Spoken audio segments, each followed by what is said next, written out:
Një debat I hatashëm ka mbushur boshllëkun e klubeve mediatike dhe të pasqyrave sociale të javës.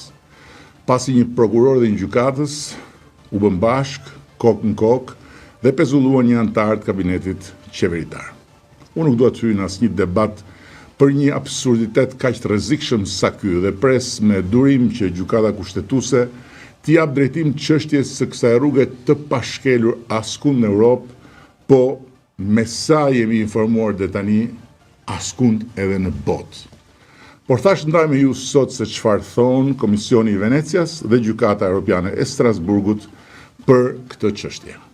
Qendrimi I Venecias është në fakt shumë I prerë. Gjykatat nuk duhet të pezullojnë antarët e qeverisë, sepse duke bërë këtë, së pari cënojnë balancën e pushteteve. Për sa kohë një ministër është figurë politike, pjesë e ekzekutivit, përgjegjës para parlamentit dhe kryeministrit, nëse gjykata e pezullon, ajo praktikisht ndërhyn në punën e qeverisë, ndërron përbërjen e ekzekutivit, merr kompetenca që I takojnë kryeministrit dhe president.